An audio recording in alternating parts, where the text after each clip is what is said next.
Chapter 1. Trace. "Oh, my Lord, she's taking her diaper off again." My mother's exclamation, the third time in the past hour, sent me racing back into the living room. The luxury apartment I'd moved into 4 days ago stretched out in front of me, still a sight I hadn't quite gotten used to. Hell, I hadn't gotten used to any part of this whole situation. Not only was I in Kentucky indefinitely, I had a year lease on an apartment in Louisville. And the little girl I was suddenly responsible for? Yeah, I really hadn't gotten used to that one either. "Did she pee or anything?" I asked as I darted over to help my mom. She swatted me away as I tried to bring a new diaper her way. I'd gone from playboy bachelor to custodial guardian in the blink of an eye. 4 days ago, I didn't know how to change a diaper. Now I knew about nighttime protection and why the good diapers mattered. "She's just uncomfortable, I guess." Willow's little stink face as she looked up at me and my mom from the play pad in the living room made me snort with laughter. She grinned devilishly and then lifted her little dress and tore at the diaper again. "Okay, see, you need to leave that on," I told Willow. She shrieked something unintelligible and stomped away, toward a corner of toys my mother and I had quickly assembled in the day before Willow's arrival. Everything had been a disorienting whirlwind since taking sole custody of Willow, the niece I never knew I had, until my surprise half-brother went to jail and left her in my care. Personally, I didn't think that a single businessman in Manhattan was the top choice for taking custody of a 2-year-old. But if I was the best option, I sure as hell didn't want to know who my competition was. "I think she's doing better," my mom said, watching as Willow tucked herself behind the Fisher-Price food truck and crossed her arms, staring out at us through the serving window. "Yeah," I said, not at all agreeing. These first few days had been rough. But then again, my entire existence had been rough for approximately the last 7 months, so something like this just seemed normal now. One more exciting addition to the shit pile that my life had become. "Willow, do you want some lunch?" my mom asked in that sweet grandma voice. I loved that she was here, offering to help in these vulnerable early days. She probably knew I had zero idea what to do with a 2-year-old. More than that, she knew that her sons were in a special sort of helpless disintegration. There were endless ways to describe the ramifications of having an active investigation launched by the Securities and Exchange Commission tearing apart the business I helped build from the ground up. And believe me, I'd been using every synonym available over the last 7 months, trying not to let the despair and the anxiety burrow to my bone marrow. But I had to keep my chin up and my shoulders back, all that positive bullshit people said when they weren't facing the possibility of a 10-year prison sentence and the complete destruction of their business venture and livelihood. "What about a bologna sandwich?" I offered, heading to the kitchen. I'd rented this place furnished, so all the kitchen essentials were ready and waiting for me upon move-in. All I had to do was supply the food, and copious amounts of alcohol needed to survive my new reality. I stared into the fridge. What the fuck did 2-year-olds eat? This was only the 5th entry on my list of questions that could unfurl to create a miles-long scroll. A week ago, I'd been ordering oysters on the half-shell for a pretty girl I wanted to impress at a swanky bar. Now I had a fridge stocked full of basic lunch meats that I personally hadn't eaten since I was a child myself. My, how things could change. Willow didn't answer. She didn't even react. She just kept her arms crossed over her chest and frowned at my mom. "I'll make her a sandwich anyway, just in case," I announced, pulling out the ingredients. I couldn't help feeling like this whole arrangement could have been made even slightly easier if Ian, my half-brother, could have provided me with any details or tips about suddenly raising his daughter. But he wasn't available. He was in jail awaiting trial for drug smuggling charges. Not exactly the family reunion I would have envisioned, but hey, My brief interactions with Ian back in New York had been guarded, at best. He'd never let me in on what he was really doing or why. But the drug charges illuminated everything, and it turned out he'd been scaling up to larger clients in the area. As Willow's custodial parent, he found it fitting to hand her over to me once he was taken to jail. Apparently her mother was MIA, or possibly wildly unfit, or both. Willow, we should play with some dolls. What do you think? My mom's sweet, approachable demeanor never wavered, and she deserved 1,000 blessings for it. Willow was my father's granddaughter, but not my mother's. Dad had kept his affair from my mom for 24 years. Short as it had been, its consequences seemed to go on to eternity. Family drama, the gift that keeps on giving. Personally, I'd had about enough. Knock, knock, knock. The sudden banging at the door reminded me to check the time. 11:30.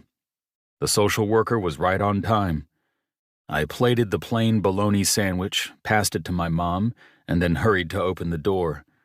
An older lady with a tired smile looked in. Hello. You must be Trace Fairchild. She offered a hand, eyes crinkling behind wire-rimmed glasses. I'm Bev with Social Services. I wanted to check in on little Willow and see how she's doing. Absolutely. Please, come in. I stepped aside, gesturing for Bev to come inside. She stepped carefully, noiselessly, and her head bobbed as she looked all around, taking in the apartment. This is a lovely place, she murmured, bringing out her clipboard to scribble some notes. Thank you. We're still settling in, but this is home for now. I headed for Willow, gesturing to my mother. Bev, meet Deb, my mother. She's been helping out as we adjust. I laughed, though I wasn't sure who it was a bigger adjustment for, me or Willow. Pleasure to meet you. Bev sent the same mild smile to my mother, and then bent down to peer at Willow through the serving window of the food truck. And you, little miss? How are you? Willow grunted and crossed her arms. Bev nodded as I sighed. We've been getting a lot of that lately, I admitted. I'm not surprised. For her age, it's expected. Don't take it personally. Just keep trying. Bev offered me another crinkle-eyed smile. She asked for a place where we could chat, so I led her to the 2-story great room with big windows overlooking downtown Louisville. A gray brick fireplace stretched to the ceiling. As we sat down, I flicked on the remote that lit the fire. She smiled at me. You seem like you have things taken care of here. Do I? I feel pretty lost, I admitted. That might not have been the best thing to admit to a government worker who controlled whether I was fit to care for a child, and I hurried to add, I'm making it through, but this is all new to me. I'm the CFO of a wealth management company. I'm not a dad. I understand completely. It's a big shock, especially if you weren't already in her life. I wasn't. I only recently met my brother. He's my half-brother, actually, and My gaze swept back to my mother. Her mouth had thinned, though she focused on breaking apart the bologna sandwich. The topic of my father's other family was still raw for her. It was still raw for all of us. Ian had only popped into our lives a few months ago when he surprised Axel, Damien, and me at our office in Manhattan, claiming to be my brother. A little investigation proved the worst. He was my half-brother, which proved my father had maintained a secret family for years, though he was only involved with Ian's mother romantically for a short time. Now my parents were divorcing, Ian was in jail, and suddenly I had his daughter, my niece, in my care. Pretty much every day of my life contained a solid WTF moment. Regardless, you're doing as well as you can, Bev said in a reassuring tone. I'm sure she would have patted my knee if she weren't a government official. She guided me through a list of questions that she'd brought, occasionally scratching something on her sheet, or nodding for a few moments before continuing. Willow stayed in her hiding spot behind the food truck the entire time. Eventually, Mom gave up on the bologna sandwich and went to tidy the kitchen. Not like it needed tidied. This place was still sparkling from move-in day, and besides, I wasn't an anal retentive executive for nothing. I couldn't go to sleep at night with dishes in the sink. Bev eventually went back to trying to talk to Willow, asking her questions to no avail. Finally, she stood up, looked around the place, and nodded. So you plan to stay here long term? As long as I need to. My lawyer has told me it may take some time to finalize the custodial details, and I'll do whatever the courts require. I'd hired a lawyer almost immediately after getting the call from Kentucky Children's Services back in New York, and she'd advised me to set up a residence here until things were settled with Willow. That included figuring out long-term custody arrangements based on what happened with Ian's charges, and what backup plans could be depending on whether or not the SEC filed charges against me as well. Depending on how all that went down, Louisville could become home for a long while. Now that my brothers and I were so unstable, I had half a mind to never return to New York City. Having a Louisville outpost just made sense right now. It was my place to let the dust settle and figure out my next steps. She smiled warmly. Any questions for me? How the fuck am I supposed to make it through my days if I might go to prison and Willow won't eat the bologna sandwich? No. I crossed my arms, pretending to think. Only more unhelpful questions sprouted inside my head. I'll be going back to work soon, so I'll need to figure out what to do there. Ah, yes. Babysitter references. Bev flipped through the pages of her clipboard and presented me with a sheet. Actually, skip all the names on here and go straight to the last one. It's a private nanny agency, the best of the best in Louisville. You look like you can afford it. She sent me a wink before she headed for the door.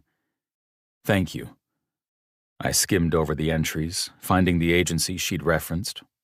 Bev waved to Mom and said her goodbyes before letting herself out. The door snicked shut behind her. Well, that was painless, my mom commented as she came around the kitchen island. She reached for the sheet. You plan on hiring one of her recommendations? I don't see much choice. I need to get back to work ASAP, and I don't plan on asking you to become Willow's full-time grandma.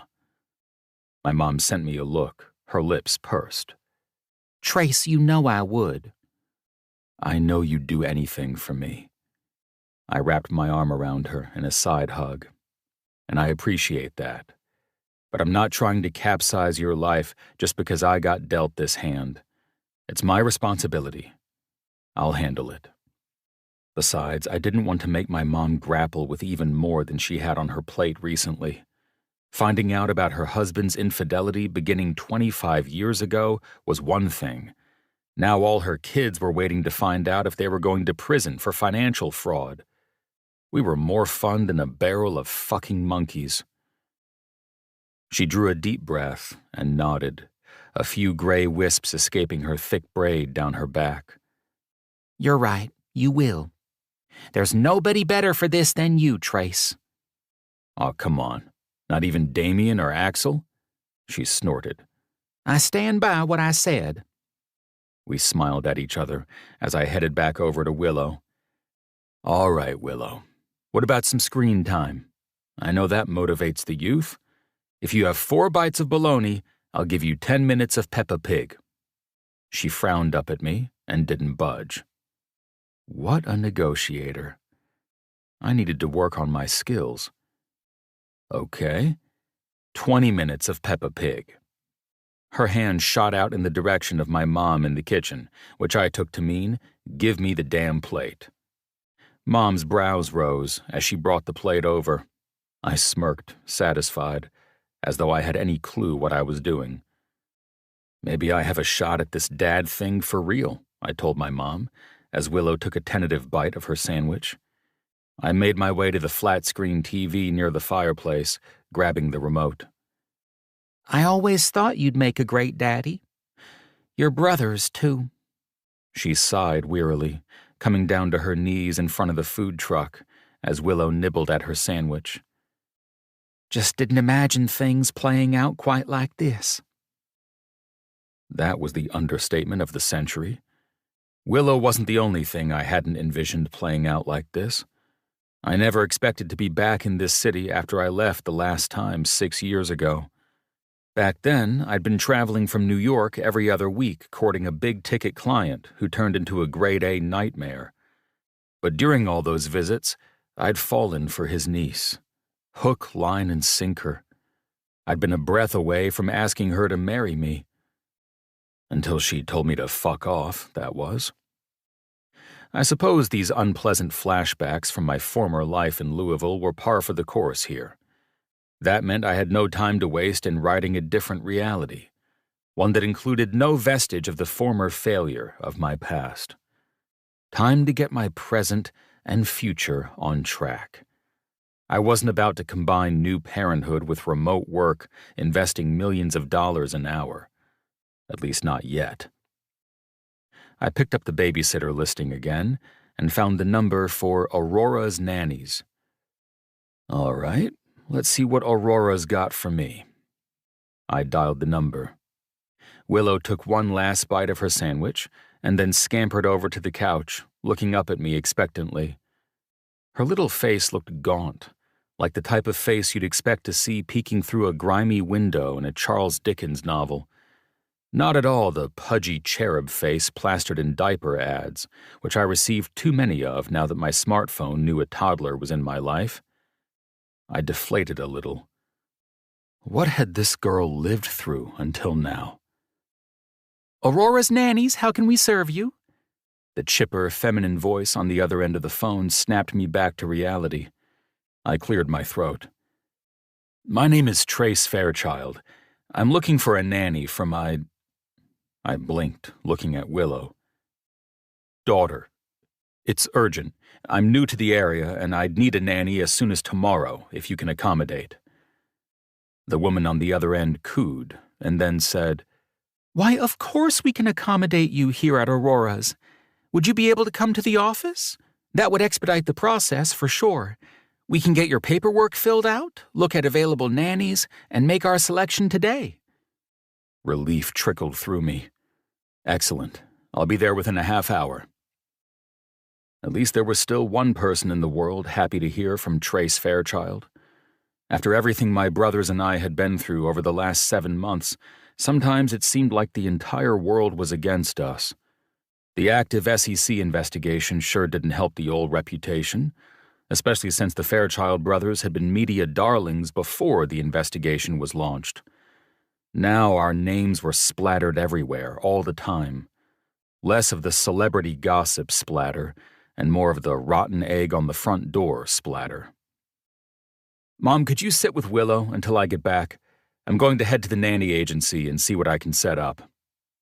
I headed to the back of the couch where she sat beside Willow, both of them seemingly entranced by the pig-like cartoon character whose head looked suspiciously like a dick and balls. Of course, dear. She reached up to pat my hand, not looking away from the cartoon. I'll finish making my list of things you need, too. I remembered the newest one, those doorknob covers, so kids can't escape. Of course, it makes it pretty hard for adults, too, but we should be able to figure it out. I smiled, squeezing her shoulder. Thanks, Mom, for everything. I meant those words more than I could properly convey. You don't have to be doing all this. I mean, I understand if it becomes too much. What, helping take care of my ex's secret granddaughter? She laughed bitterly. Life never goes as planned, Trace baby. Remember that, even when you do everything right. I mulled her words over as I let myself out of the apartment and headed for the underground parking garage. They were both a mantra and a wound. I lived my life striving to do everything right. Not just right, but perfectly. And how was I rewarded? An estranged brother, an active SEC investigation for fraud, a fractured, crumbling empire. There had to be some way to turn this ship around, but I couldn't for the life of me figure out what the fuck it was. I slipped into my Kentucky car, my S-Class Mercedes-Benz, fully loaded, and crept toward the exit of the underground parking garage, my blinker ticking. Louisville still felt so familiar, despite the new development and hipster vibe that hadn't existed when I left town. I'd done my best to become a Louisville fixture as I courted Tatum Hendricks, which meant nearly every building I passed I'd visited at least once. As I cruised through town toward the agency, I spotted even more familiar sights, and nearly all of them were places Mercedes and I had frequented or loved 6 years ago. Mercedes. Where are you now? I tamped the thoughts before they could spiral. All that mattered now was making it through each day. 6 years ago, I'd been on the brink of asking Mercedes Hendricks to marry me. After the way she'd brutally blown me off, you'd think I'd be well on my way to never wondering about her again. In fact, at 32 years old, it was embarrassing to admit that I still wondered about an ex at all, especially when I'd had so many other women to distract me. So I told no one. I barely admitted it to myself. I didn't know how many women it would take to fully erase Mercedes from my mind, but whatever number I was at wasn't enough. It's for the best. She'd been too young then. If you'd married at age 27, everything after would have been different. My usual rationalizations hit differently back at Ground Zero. I let myself toy with the memory of Mercedes just a moment longer, but vowed to push all thoughts of her out of my mind for good once I eased into the parking lot of Aurora's Nanny's. The one-story building was a real-life version of a cutesy cartoon home, with rectangular raised beds and carefully placed paver stones leading to the front door. I pushed into the reception area, where 2 women immediately smiled at me. Trace Fairchild. The taller brunette swept toward me, a big grin on her face. I recognized her voice from the phone. I am so pleased to finally meet you. I'm Denise. I shook her hand and returned the greeting, quickly taking stock of the sparse, trendy interior design. The receptionist watched me with shy curiosity. I nodded her way as Denise, the lead placement coordinator, led me back to her office. Let me just reiterate how much of an honor it is to have someone like you consider working with Aurora's Nannies. I follow your charitable endeavors. I'm not sure there's anyone who's done more for supporting children in need than you, Denise said in a smooth voice as she settled behind a large wooden desk. I took a seat in front of her as she turned her computer screen so that we could both see. Why, thank you. That's touching. And it was, given how much discord I'd felt recently. Let's get down to business. Here at Aurora's, we value transparency and high-level communication, she explained as she clicked through screens. I want to be available to you at every step of the way. Even once you receive your placement, if there's ever anything you don't like or questions you might have, I'm your go-to. Denise's flashy grin was typical for VIP bend-over-backward service. I was used to it in Manhattan. For the right price, people would do nearly anything you asked of them. But I had no intention of abusing my status. I'd blaze through that phase after we made our first $500 million. I just wanted a damn nanny and some internal peace and quiet. Hopefully, finding the former would provide me with the latter. I appreciate that. So tell us a little more about what you're looking for. Denise leaned forward, her attention settling squarely on me. Well, Willow has been a bit difficult recently. I didn't know how else to describe it, and honestly, I didn't want to get into the clusterfuck of my family situation right now. It was easier to pretend she was my daughter than to rehash why I was in this position or what had preceded it. She's a little anxious around new people, but has severe anxiety with unexpected visitors. I think we need someone a bit more adept at special cases. Denise nodded, tapping at her chin. We have a few available nannies right now that fit the bill, she explained with a conspiratorial grin, pulling up a roster of headshots on the computer screen. Each nanny had a quick summary below her portrait. You get the final call, but I'll give you a full rundown of each girl and her particular strengths and weaknesses. As long as she knows more about kids than I do, I told her, and my knowledge is pretty much the bare minimum. Denise's tinkling laughter floated through the room. Oh, Mr. Fairchild, we'll be providing much more than that. She pulled up the first portfolio, a nanny named Yvonne, equestrian history, came from a large family, trilingual. Then there was Tracy, bilingual, skilled in art, certified to homeschool through 6th grade. And then there was Mercedes. Long blonde hair with highlights that sparkled in the sun like spun gold. Green eyes I'd never forgotten, couldn't forget if I tried. Excellent with special needs children and histories involving trauma. Denise's summary didn't mention the woman who cut you off 6 years ago and took the biggest piece of your heart with her. I started, but my voice failed. I wasn't sure I even had it anymore, because I suspected my bottoming-out stomach had yanked it from my throat on its way to my feet. Mercedes is an excellent choice. She's who I would have recommended myself, Denise purred, pulling out her phone to check something. Then she looked up at me with excitement on her face, lips pursed together like she was dying to spill a secret. She just came back from an assignment, so you can meet her now if you'd like. Chapter 2. Mercedes.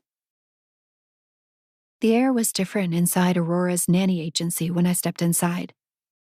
I'd stepped into this building countless times in my year of work here. It was a hard-won position, so I counted my blessings every time I set foot in the building to seek out my cubicle and catch up on paperwork related to my short-term assignments. Mercedes, you're just in time for some excitement today. The receptionist, Bethany, pinned me with a knowing smile as I glided through the reception area. My brows shot up. Maybe this was why the air felt different. Taut. Somehow vibrating. I didn't know how I felt it. I just did. The same way the air changed before a tornado, I supposed. What's happening? I paused at the desk, hitching my tote bag higher on my shoulder. I relished any chance to linger at work. Working with children was the goal, but getting closer to my coworkers was an unexpected benefit of the job. Getting out of my house in general was the most delicious icing on the cake. There's a big-ticket VIP client in the building. She enunciated each syllable with exaggerated mouth movements. I almost wanted her to repeat herself so I could see it again. Anyone I should ask for an autograph? I asked. I'd met plenty of celebrities throughout my life, so I didn't truly think I'd be impressed. With a father as wealthy and connected as mine, VIPs were sort of the background fixture to my childhood. I'd met pretty much every conservative senator out there, not to mention a few movie stars who happened to be married to people in our circle. Before Bethany could respond, Denise slipped out of her office. Her eyes lit up when she saw me. Mercedes! She hurried my way, her heels clicking on the tile floor. There you are. I was just coming out to look for you. Do you have time for a chat? I sent a smile to Bethany and followed Denise down the hallway. She led me to my cubicle in the large back room, her eyes half-mooned with excitement as I set down my things. I have a very exciting opportunity I wanted to extend to you personally, she said. Ooh, please continue. I tucked some of my blonde hair behind my ear, the flutters of excitement in my belly reminding me just how much I loved being here. How much I loved being challenged. It still grated on me that my entire family wanted me to give this feeling up, to just abandon this line of work, to walk away from the fulfillment of it all. It didn't even matter that this job wasn't even my end goal. This job was just the compromise, and I still felt guilty for grabbing it. The client I have in the office right now is VIP level and looking for a full-time nanny placement. He's got a 2-year-old girl who requires some extra love and attention. We're talking single father situation, high-powered businessman. I know you've been doing mostly part-time placements, but do you think you could swing a full-time placement? I swallowed hard, trying not to burst out with a shouted, "Of course." I needed to at least pretend to consider it. Well, my current placement is over, so I think the timing should work out. Denise nodded effusively. I was thinking the same. And I would really love to take a full-time client, even though that was the absolute last thing my family wanted for me. But not all secrecy was meant to deceive. I was 25 years old and already at a crossroads in my life. Every member of my family and social circle pulled on one arm. This burgeoning career, and the promise of carving out my own future, was the tug on the other arm. I had to try, even if my pre-carved life path careened in a different direction. I say let's give it a shot, I told her. If you think I'm the best nanny for the job, I'm willing to take it on. Mercedes, you're going to love this client. Let's go meet him now. Denise squeezed my wrist and we headed for her office. On the way there, she called out over her shoulder, "His name is Trace Fairchild." The name shuddered through me the same way a bullet enters a thigh. I actually stumbled, and Denise looked back at me sharply. "Are you okay?" I drew a deep breath, popping on a bright grin. I couldn't let her know the black hole that had suddenly erupted in my gut, threatening to consume all my vital organs with its deathly gravitational pull. I couldn't tell her that Trace and I had a history, one that nearly broke me, until the clearly defined grooves of my family's life path enabled me to move again. Fine, just fine. I, tripped on the rug. I amped up the smile, certain it was nearing psychotic grade. Good Lord above, Trace Fairchild is in that office, and I am going to lay eyes on him for the first time in 6 years. Trace Fairchild had been both my ultimate fantasy and downfall. I'd fallen for him too fast, too hard. We'd connected instantly, in the way that grandparents always talk about after 60 years of marriage. We'd had a whirlwind romance, composed entirely of belly laughter, white-hot passion, and adventures around Louisville that made it hard to go almost anywhere or do anything for a year after things ended. Because they didn't just end. They shattered. My entire body vibrated with anxiety, each step closer to Denise's office feeling like a full mile. Denise reached for the doorknob. The door creaked once, and then she stepped inside the office. Thump, thump.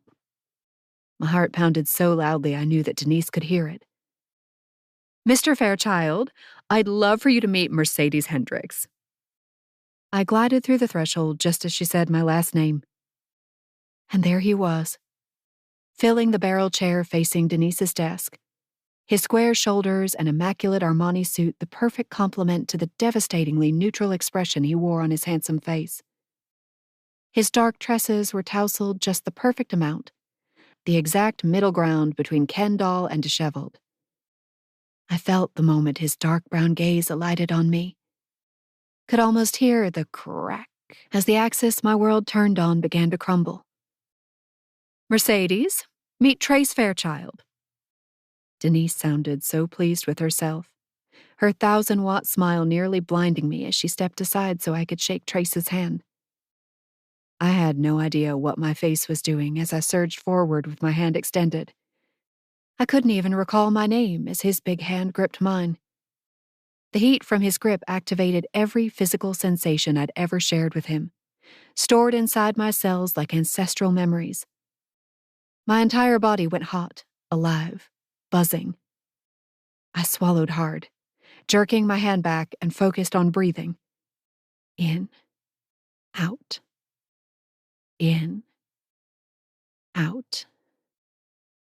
"Mercedes is absolutely the top pick for the job," Denise said, seemingly unaware of the way my soul was being sucked into the black hole vortex that the sound of Trace Fairchild's name had opened up inside me.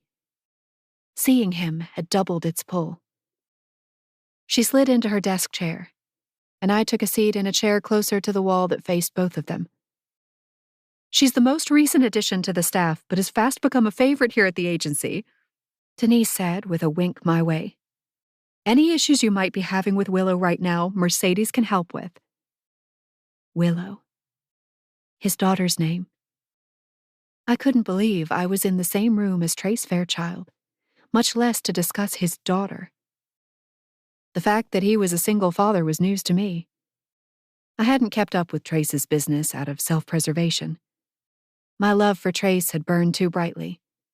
If I'd given it even an inch after he'd ghosted me, I'd have never moved on, especially given what our love had created together. But maybe the heat vibrating through my body was proof that I never really had moved on. Trace cleared his throat. That's very reassuring. His voice was a gritty rumble as he spoke, which only sent my insides clenching and my heart racing. Ages 2 to 4 is her area of expertise, Denise went on, looking at me like I should add something. Yes, I blurted. My favorite range. Of age. Developmentally, it's fascinating. I wasn't sure if I was making sense. I could barely see past the throb of my heart. Now, Mr. Fairchild, can we go over some of the issues you've been having? Denise prompted him to elaborate on the exact nature of Willow's struggles. They included anxiety around new people, trouble sleeping through the night, a seeming phobia of doors opening. I had tricks in my tool belt to help every scenario, and backup tricks behind those. Something about innocent and mischievous toddlers activated my most soothing, most helpful mode, especially the ones who were determined to act out. That, and they were truly the most hilarious, most loving creatures on the planet. Professional challenge combined with personal fulfillment? Yes, please. I'm confident I can help with anything that might present an issue, I said, smoothing down my skirt as my cheeks flushed intensely. I wasn't sure why until I glanced up and noticed Trace's gaze sizzling on me like a slap to the cheek. Toddlers are a challenging, hilarious, lovable gift from God. Denise laughed softly. Trace didn't even blink. Do you have any questions for me or Mercedes? Denise purred. Trace cleared his throat, his jaw flexing as he studied something unknowable on Denise's desk. He shook his head no. Great. Well, how about we set up an in-home meet and greet? Denise cast a bright smile between Trace and me. I'd love that, I blurted. Trace's gaze slid between Denise and me in a calculated way. Then it landed, and stayed, on Denise. Do you have anyone with a bit more experience? Denise blinked. In what way, Mr. Fairchild? I'm not sure about pulling the trigger quite yet. I'd prefer to work with someone with more of a long-standing track record.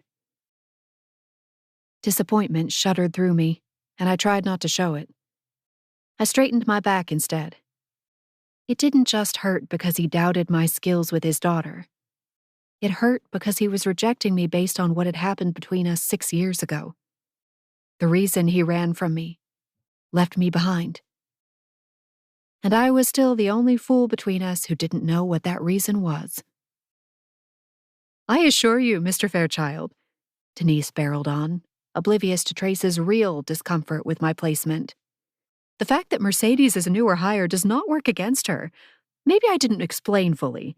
She's worked with us for over a year now. I've witnessed her prowess firsthand, and my only regret is that she didn't join us sooner. I smiled over at Denise. That's so sweet of you. I feel the same. I steeled myself to address Trace head on, forcing the wave of nausea rising from my stomach to stay out of my throat.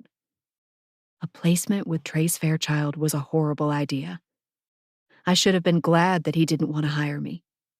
Caring for his daughter would be a ballistic missile in the center of my carefully crafted life. The painstaking reassembly I underwent after Trace blew into and out of my life the first time around took me years to complete.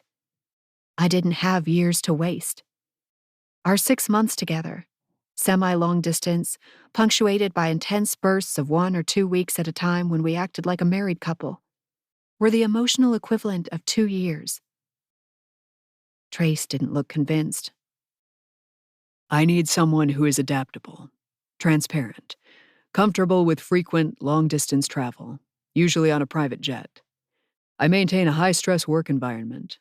Hours may need to be extended at last minute. He rubbed at his knuckles as he spoke, sounding casual, almost offhand. But when his gaze snapped up to mine, it was anything but. The intensity there shook me to my core. He'd fired a warning shot so loud that every cell inside me understood the message. He'd been my dream man in every sense of the word.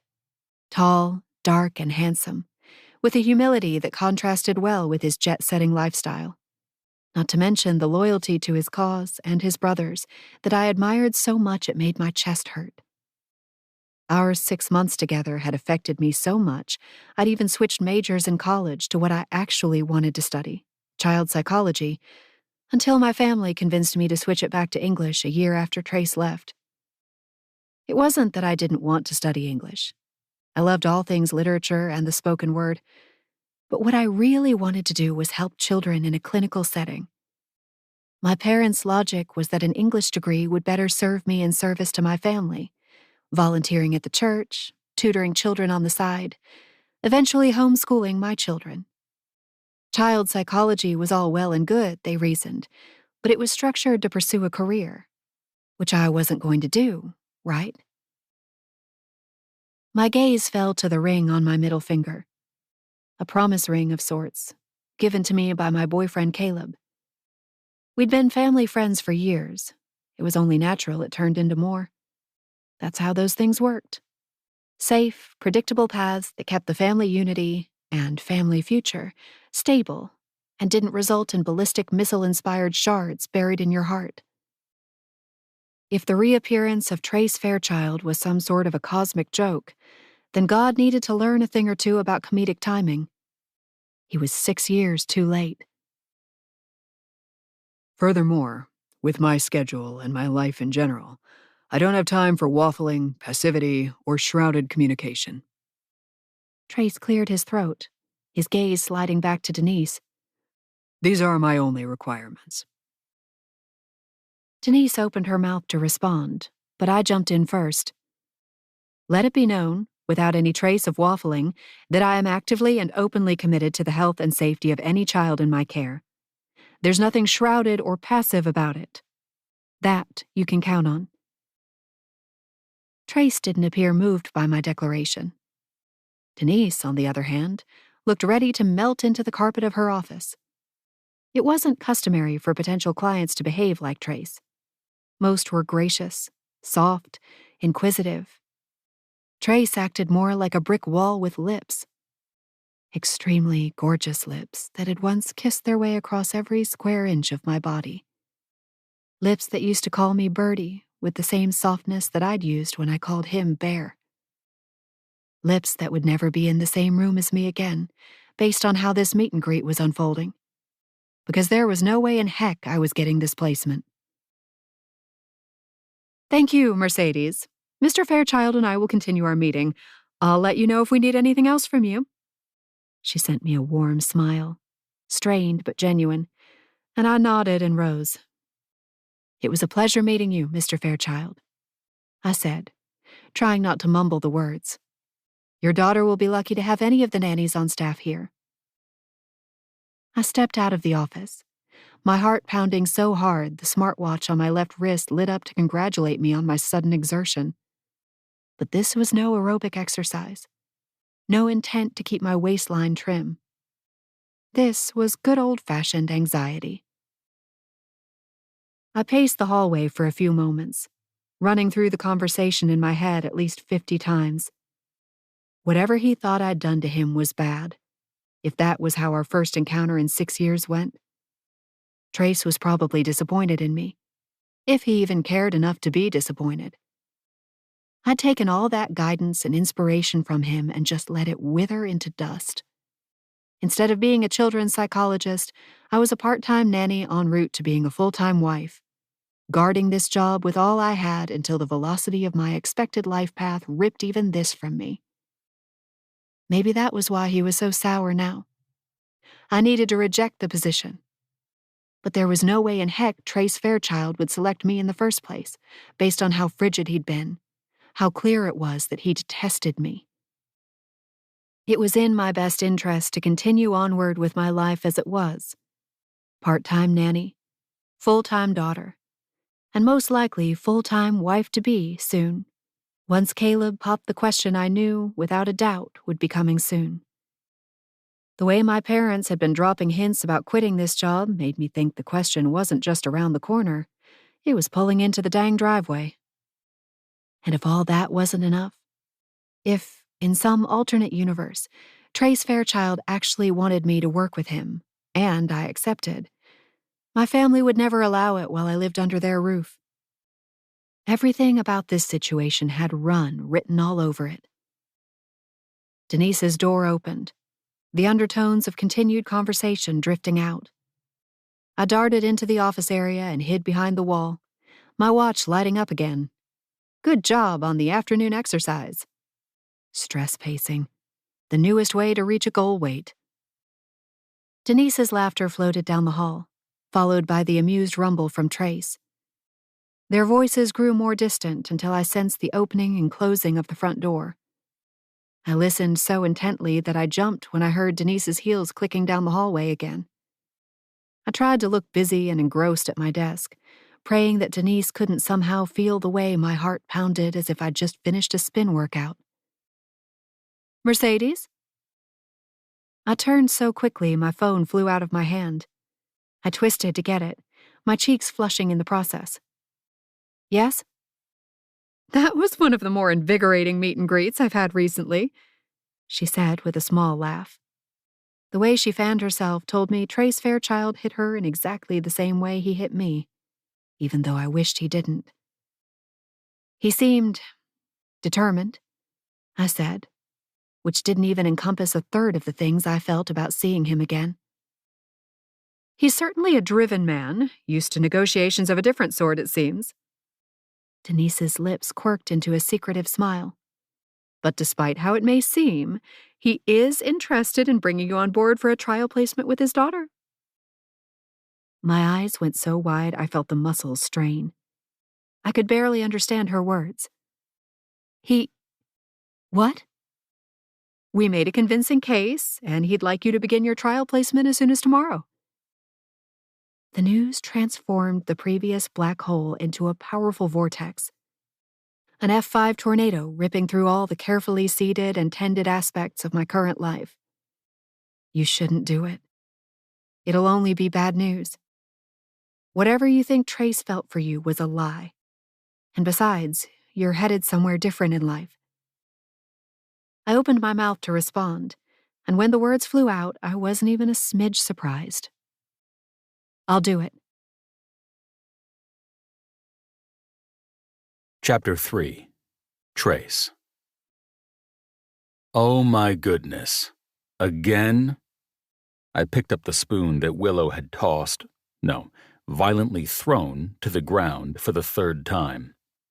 I held it between us, arching one brow severely. I don't want to keep picking this up, little lady. She blew raspberries at me and lunged for the spoon as best she could while restrained in the high chair.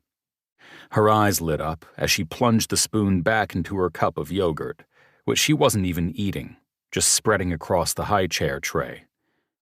But this seemed to amuse her, and at 8 a.m. I didn't want to argue.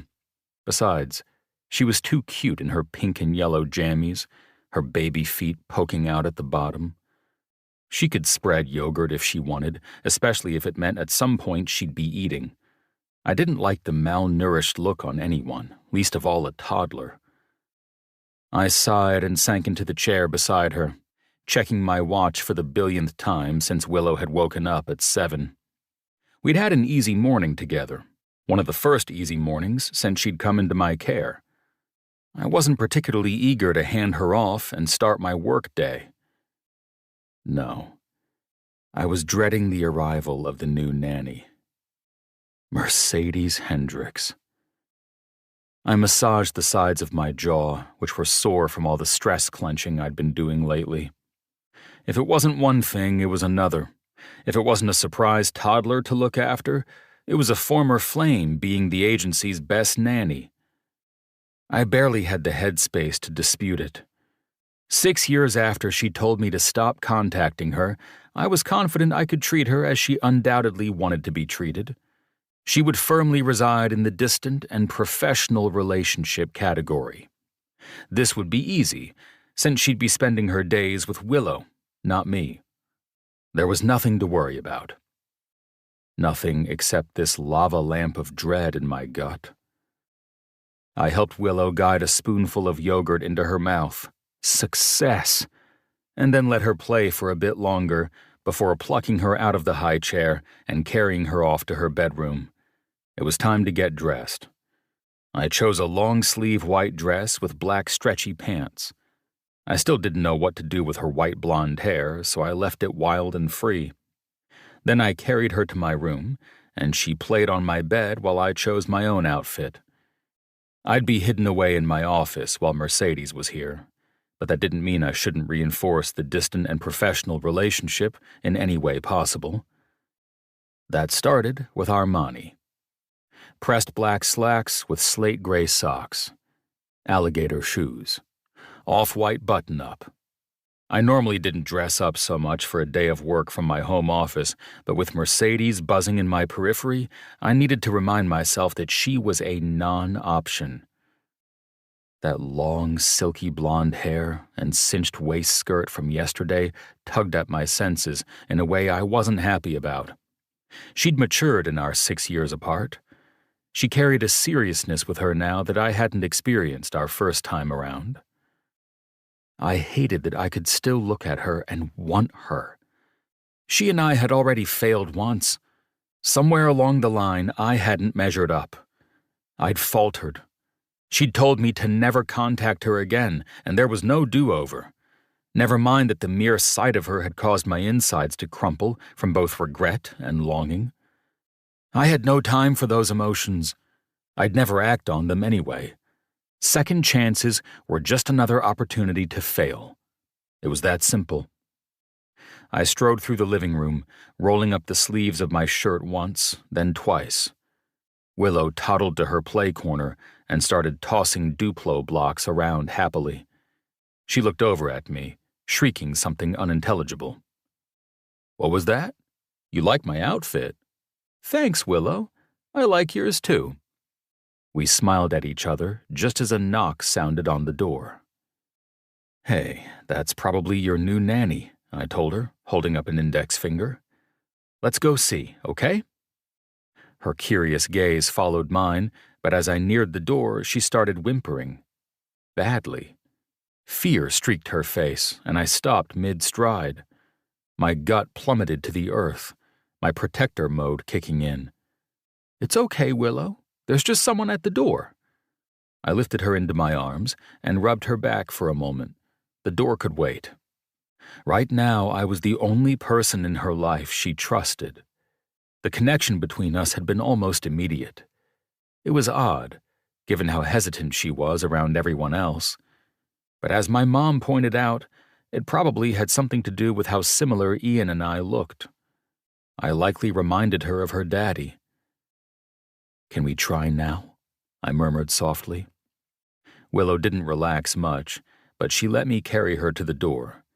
As I reached for the door handle, she clung to my arm like I was readying to launch her into outer space. "It's okay, sweetie," I murmured into her ear as I eased the door open. 2 smiling faces greeted me, Denise and Mercedes. My stomach plummeted to the core of the earth as my gaze swept over the blonde beauty in my doorway. I couldn't even say what Denise looked like, what she was wearing. I was only capable of absorbing Mercedes's annoyingly perfect details. She wore form-fitting jeans with an oversized green sweater that matched her eyes perfectly.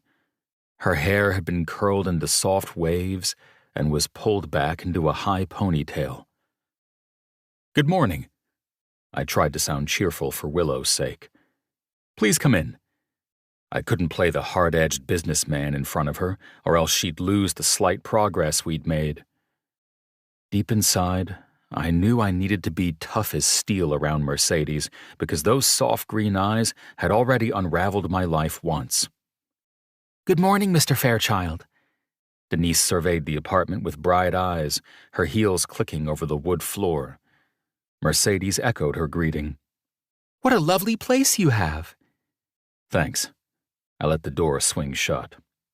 Willow's grip had loosened slightly, but she watched the new arrivals suspiciously. "I can't take much credit for it. I just told the realtor what I wanted." "Well, you have excellent taste." Denise cast me a bright smile. Mercedes waved at Willow as we spoke, using my body to play peekaboo with her. Willow didn't respond much, though she watched carefully. "I don't plan on staying long. I'll just be going over a formalized care plan with you while Mercedes and Willow get acclimated. Then I'll be out of your hair." Mercedes stepped closer to me, no longer playing peekaboo. "Hello, Willow." Willow shied away, but didn't take her gaze off Mercedes for a second. "Hello, Willow." Mercedes pulled a funny face, leaning closer. Willow giggled and twisted away. Mercedes was so close, I caught the amber undertones of her perfume, which caused something deep inside my chest to dislodge and float away. I'd forgotten about that scent. The sultriness infused there, the freedom we'd felt together while wrapped in those amber-laced notes of orange blossom. That scent had accompanied me the time she'd gotten her nickname Birdie. We'd been having a day date at the zoo, carefully contemplating a very lonely-looking bear, when a bird landed on its head and seemed to give it a kiss. Of course, we'd made it a metaphor for our lives. I cleared my throat. Let's start with a quick tour. Anything to get further away from Mercedes. I pointed out the kitchen, the kid food-stocked fridge, the great room and fully accessorized play area. I showed them the back hallway, pointed out the door to my bedroom, and then brought them into the princess paradise my mother and I had set up on the fly for Willow. Everything was soft, shades of pastel, adorned with rainbows and unicorns and adorably strange animals. While we were back there, I let them peek into the 2 extra bedrooms and my office. Once we were back in the main living area, I showed them the extra bathroom near the lounge area behind the fireplace, which led into the laundry room. "I love the open floor plan," Mercedes said once we'd reconvened in the great room. I tried to react in some way to her compliment, but all I could manage was a grimace. "Mr. Fairchild, maybe you and I could go over the procedure from here on out while Mercedes and Willow begin to interact." "I'll try putting her down over here," I said, gesturing to the play area in the great room. I carried Willow to the gray faux fur rug I'd chosen for the play area. Her toys were still strewn about from that morning. She hinged her legs up as I attempted to put her on the ground. Each time I lowered her, she hinged her legs higher. I laughed after the 4th attempt. "You don't want to get down, do you?" I carried her over to the long, trendy couches in a U formation, looking out toward the floor-to-ceiling windows. "Let's sit over here. We'll see if she warms up." I doubt she'd warm up to Mercedes today. Maybe not even tomorrow. She'd known my mom for a week and still didn't fully care for her. Denise took a seat in the mauve accent chair facing me. I settled Willow on my lap as Mercedes plunked herself a bit further down on the couch. I disliked the fact that she and I were sharing a couch at this point in my life, but I reminded myself this was all temporary. Once we got into the swing of things, I wouldn't see much of Mercedes at all. Denise brought out a file folder from her handbag and thumbed through papers. "All placements are conditional, pending full approval from the client. So this allows you to really get a feel for how Mercedes and Willow interact with each other before giving the green light for a permanent placement." I nodded, watching as Willow's gaze drifted back toward Mercedes, who had grabbed the squishy cartoon pillow in the shape of the most adorable snail I'd ever seen. I wasn't sure if this was the right stuff for kids her age, but all of it was eventually enjoyed by both of us, so my opinion had some bearing, right? Mercedes made exaggerated motions with the snail so that it kissed Willow on the nose, on the cheek, on the head. Denise went over some of the protocols for the coming weeks. I half-listened for most of it, trying instead to strategize potential routines that would minimize the necessary contact between Mercedes and me. What if I paid her extra to not match her sweaters with her eyes? That seemed practical, given how many hours I'd spent lost in that gaze. A gust of cool air around my lap alerted me that Willow had wrestled free from my grip. She approached Mercedes carefully, who beckoned her toward the play area. Denise smiled warmly at them. "She's so good at winning them over," Denise murmured. Well, she wouldn't win me over. That was for damn sure. Mercedes and Willow continued playing near all the toys. Willow occasionally looked over at me, checking to make sure I was still here. Once Denise and I had finalized the care plan, and we'd both signed off on the mutual agreements, she bowed out quickly, waving brightly to Mercedes and Willow before she headed for the door. "We'll touch base in a couple weeks," Denise said, with a reassuring smile. "I think you'll be pleased, but if anything arises, you know where to find me." I appreciate the attention. Aurora's is number one for a reason. Number one in VI client attention, at least. Not number one in keeping clients' former flames out of their lives. I wouldn't share that with Yelp. I shut the door gently behind her, pausing as I took in the sounds of my apartment now. Mercedes's soft cooing, the cute grunts from Willow as she interacted with Mercedes. I turned to find Mercedes sitting cross-legged on the rug, pointing between stuffed animals, one of which included the incredibly cute snail. Willow snatched up the plush doll and held it to her chest. Mercedes clapped gleefully while Willow smiled. Whatever she was doing, it was working. I strode over to them, burying my hands in my pockets. What would you prefer I do? Stay out of your hair, or hang around a bit longer? Mercedes tipped her head to look me in the face. The sweater-matching green eyes were a gut punch I could never fully prepare myself for, even when I knew it was coming. "It might be best if you stuck around, so she can have you in her line of sight. When you walked over to the door with Denise, she started to get a little anxious." I nodded, jerking my gaze away from her, looking for something else to focus on. Anything else. Great. I'll bring out my laptop and get some work done until lunchtime. She normally goes down around 1 and naps for about an hour. Then we can try having you get her from the nap, and I'll stay in my office. She nodded, a dimple flashing as she smiled.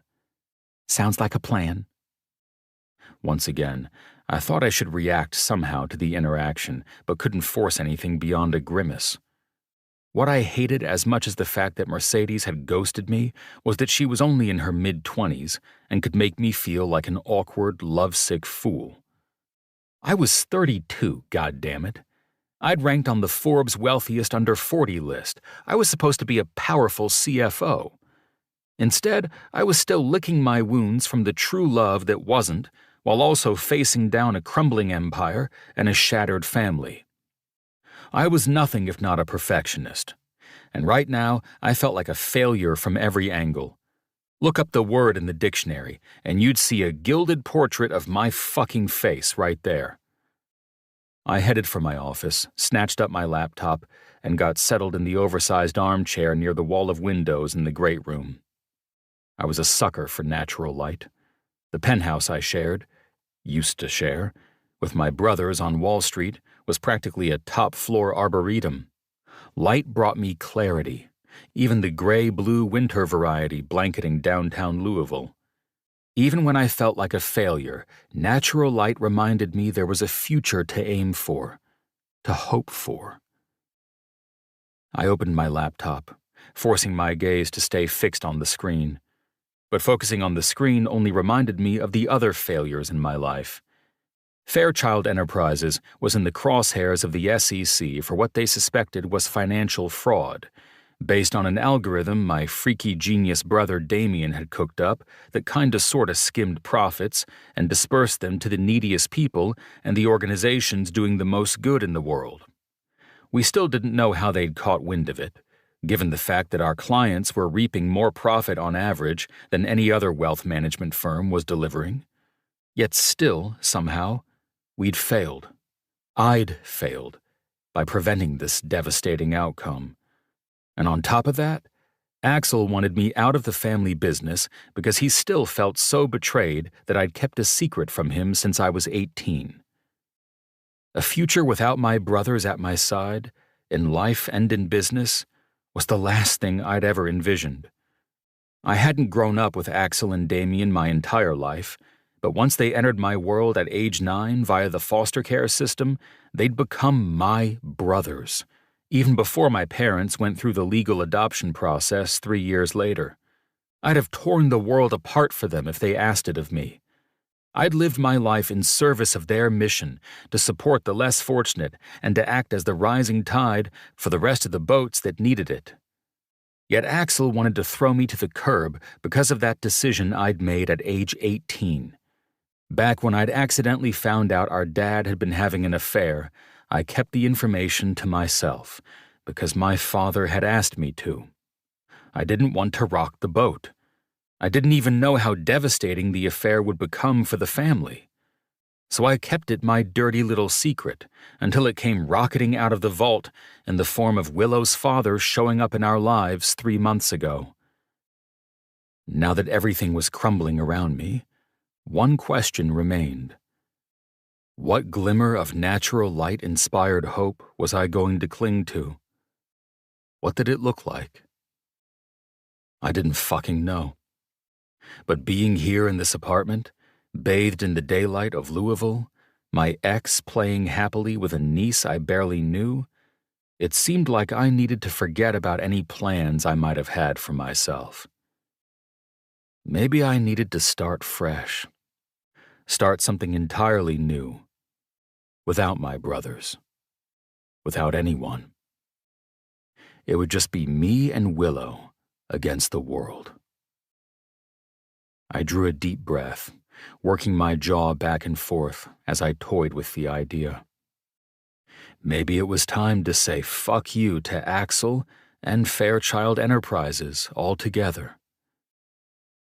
I existed in a pensive state of non-productivity, staring at various tabs of my browser and compulsively refreshing emails until Mercedes began preparing lunch for Willow. After Willow spent some time shrieking and tossing macaroni, Mercedes carried Willow into the bedroom. All was silent for a while. When Mercedes emerged, she looked breezy and fresh. She came over to the sitting area, leaning against the back of the other armchair. "Do you want anything for lunch?" I snapped my gaze up to hers. "No, thank you. I'm not the one needing a nanny." Her gaze fell, and she nodded. "Just wanted to be helpful while I'm here." "You'll be most helpful focusing on Willow only." I cleared my throat and closed the laptop. I headed for the kitchen so I could grab a sandwich and a pre-made protein salad, part of the daily delivery service I'd set up in advance of my arrival. I'd thought I'd need it so that I could cut down on kitchen time now that I was a full-time uncle to Willow, but it had the unintended benefit of also keeping me from using the kitchen while Mercedes was occupying my space too. "She's a sweet girl," Mercedes said, coming to the kitchen island as I tugged open the fridge. "I've noticed she doesn't speak much. She communicates in her own way, but she does seem to struggle with words." "That's true." I twisted to look at her, realizing I wasn't sure when children even started speaking. "It's developmentally appropriate, right?" Mercedes tipped her head from side to side. "It could be, but at 2.5, I'd expect at least a few words by now. If I were you, I might see a specialist.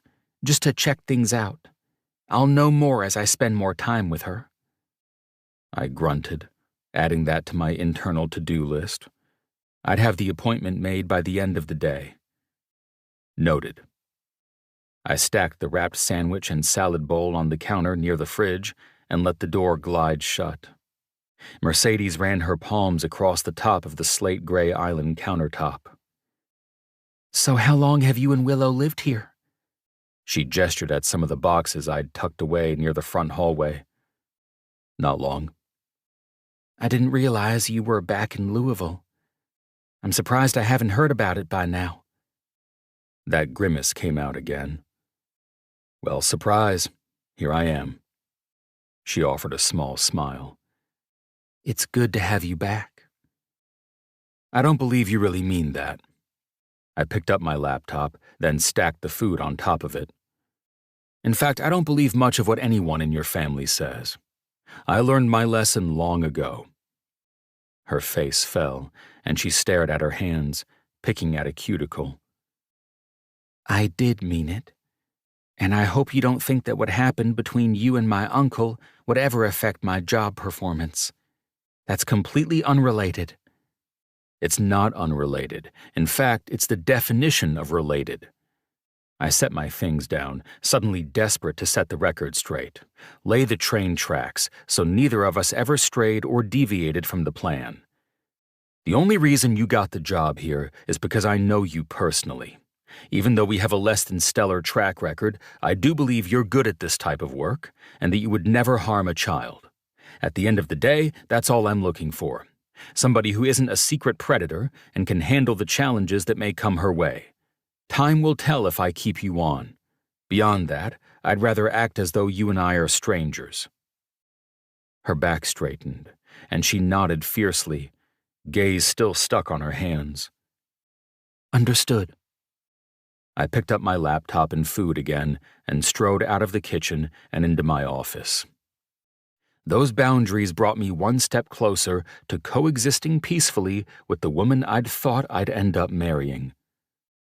So why did it feel like 2 steps backward? Chapter 4. Mercedes. 7 o'clock. The end of my first full day working with Trace Fairchild's daughter. I'd never felt so exhausted and so energized at the same time. I pulled through the wrought iron gates of my parents' property. They lived in a colonial-style mansion on the outskirts of Louisville, flanked by rolling green lawn and topiary displays that required so much attention it constituted the bulk of my mother's daily stress. She required perfection at all times. There was no off day for my mother or anyone in her orbit, and that included the landscaping staff. And, of course, her children. As I approached the white brick garage tucked toward the back of the property, along the tree lines separating their house from the neighbors behind them, I saw my brother's sparkling SUV and Caleb's flashy new Escalade that he'd purchased last month after a sizable promotion at his job working with a big health insurance company. I frowned, pulling into the farthest end of the back driveway. We had Sunday dinners with family without fail, and of course Caleb always attended, as did my brother's wife and daughter. But this was a Wednesday. After the day I'd had, I wanted to head to my area of the property, a detached pool house that served as guest quarters, and sink into a bath and remember all the tiny ways that Trace had lit a fire inside me today, even though every word he'd spoken had been laced with barbed wire. Gaining Willow's trust had been the easiest part of the day, and that had taken every last resource in my toolkit. But these were the challenges I lived for, ex-boyfriends not included. These were also the challenges I couldn't tell my family about. I breezed into the side entrance of the house, drawing a deep breath before I popped on my happy face, the one that I felt compelled to show my family. The scent of dinner greeted me, onion and roast beef. From deep inside the house, I heard, "Darling, is that you?" My mother. Her intuition regarding my nearness was so accurate it needed to be studied by scientists. I hadn't even shut the door or made a noise yet. "It's me, Mother," I replied in a sing-song voice. I set my purse down on one of the wooden shelves lining the side hallway, then roamed deeper into the house. I headed for the formal dining room, where I figured everyone would be. We ate at 7:15 p.m. without fail. The dark wood floor hid beneath thick floral rugs. Every surface was immaculate, free of dust. Through the arches of the dining room, I saw the long dinner table, long enough for a royal family. In a sense, we were modern-day royalty. It had been one of those assumed, unspoken sentiments growing up. We are special. We are revered. We are the living embodiment of success and happiness. We expect our children to carry that on for generations to come. My family milled around in the dining room. Jericho, my brother, with his smartly trimmed dark blonde hair and his permanent polo shirt, poured himself a drink at the sideboard. His wife, Madison, a gorgeous brunette who hid some type of sadness behind her warm smiles, balanced their 6-month-old daughter Grace on her hip. My father stood at the head of the table like the brick wall of a former football player turned hospital executive he was. My mother, her white blonde hair in a perfect poof around her head, tried to herd everyone to the table, but most of them weren't paying her any attention. She'd been formed by my Grandma Kay, who stood beside her with the help of a walker, my sole source of support in this family, but also the most traditional goalpost of them all. And then there was Caleb, watching me with a twinkle in his hazel eyes from across the room, a tumbler of whiskey in his hand already. His big University of Kentucky class ring glinted on his finger, the one accessory he never took off. Everyone watched me with a grin as I entered. "Good evening, y'all," I said with a smile. "We've been waiting for you. Come sit down." My mother ushered me into the dining room, feathering my cheek with an air kiss. While she was at my side, she flipped my long ponytail from over my shoulder. "You wore your hair like this today? You could have curled it." "I was working," I told her. She tutted, swatting my shoulder. "Which you don't even need to be doing. So tell me again why you didn't curl it." I was a living, breathing topiary to her. I brightened my smile and allowed her to shuffle me over to Caleb. He wrapped an arm around my waist, bringing me against him. He pressed a warm kiss to my temple. "Welcome home, sweetie." I smiled up at him, feeling the edges of my happiness straining. "I didn't realize you were coming tonight." "It was sort of a last-minute thing," he said with a wink. "That's sweet of you." I didn't know what else to call it, other than unwelcome, but sweet sounded the better of the two options. What a nice surprise. "Well, since Mercedes is here, I think we should eat." My mother clapped her hands together, and we all took our places at the table like marionettes responding to the puppeteer's twitch of the finger.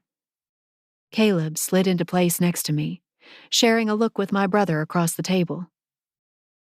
"Looks good, Mom," Jericho said with a flashy grin.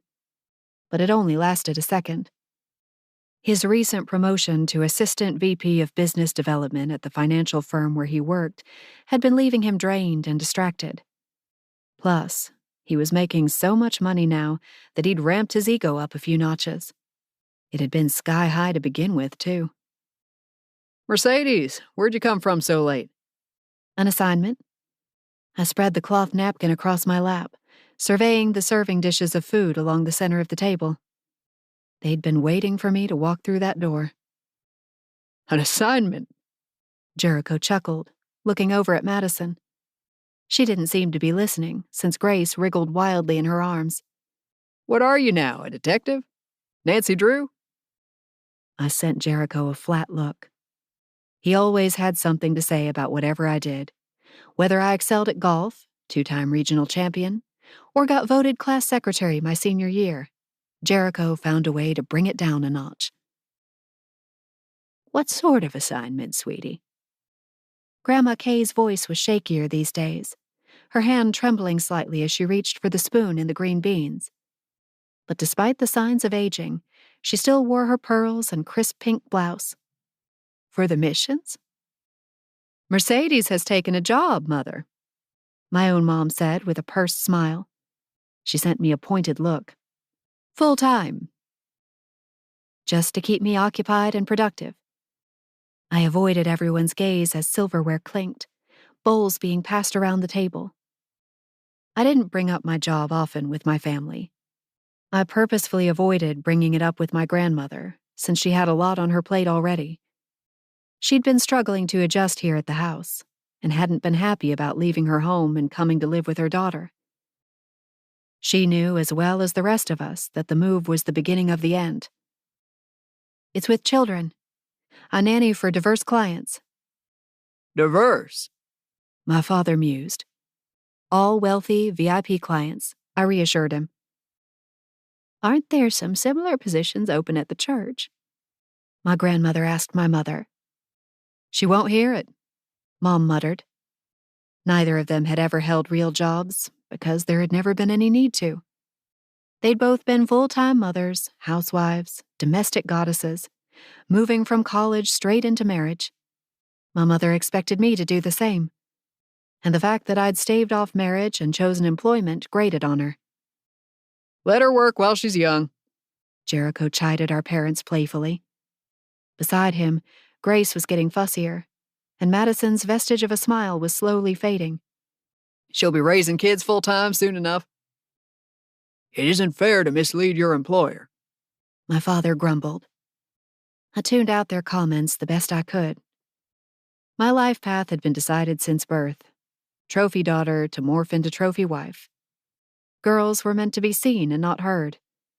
My parents' deepest desire for me was that I'd quit my job, give them the wedding of their dreams, and start popping out babies. Work was reserved for the men. Women were expected to raise the kids and volunteer. It had never felt quite right to me. But if I wanted to stay part of this family, I had to toe the line. That's just how life was. Well, it sounds like it's an experience, at least, Grandma Kay said with a wink in my direction. I sent her an appreciative smile. Grandma Kay was conservative in a lot of ways, but throughout the years, she'd also tended to support me at times when no one else did. I doted on her as a result. If there was one benefit of still living at home, it was the fact that Grandma Kay and I got extra time together now. Did everyone get everything? I asked. I'm working on it, Madison said with a little laugh. Grace wouldn't sit still long enough to let Madison do much of anything.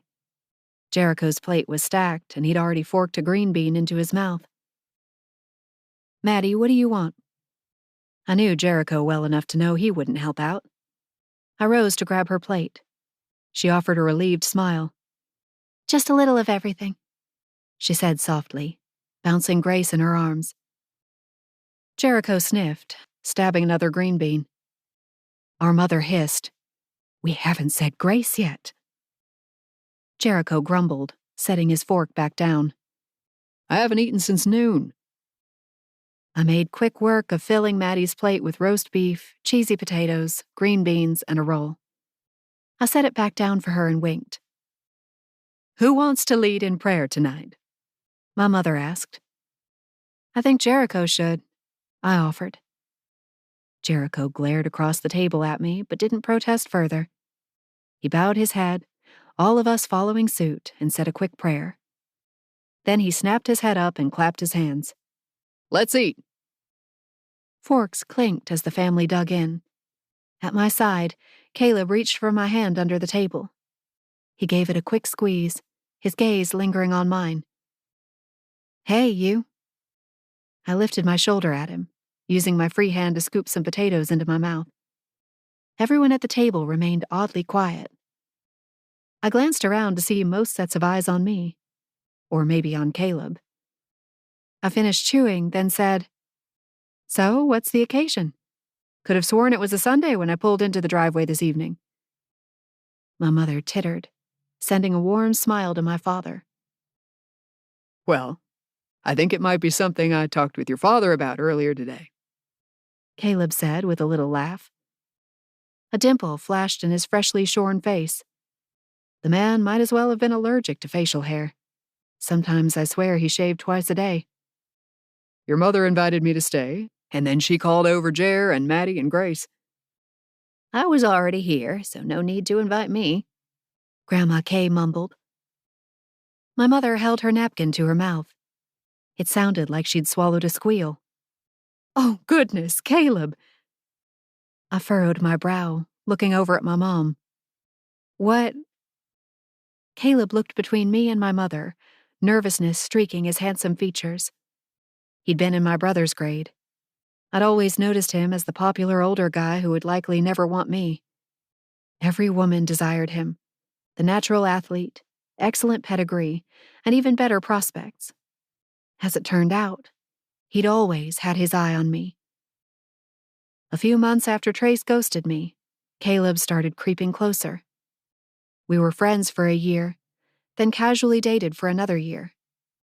Caleb always respected that I wanted to move slowly.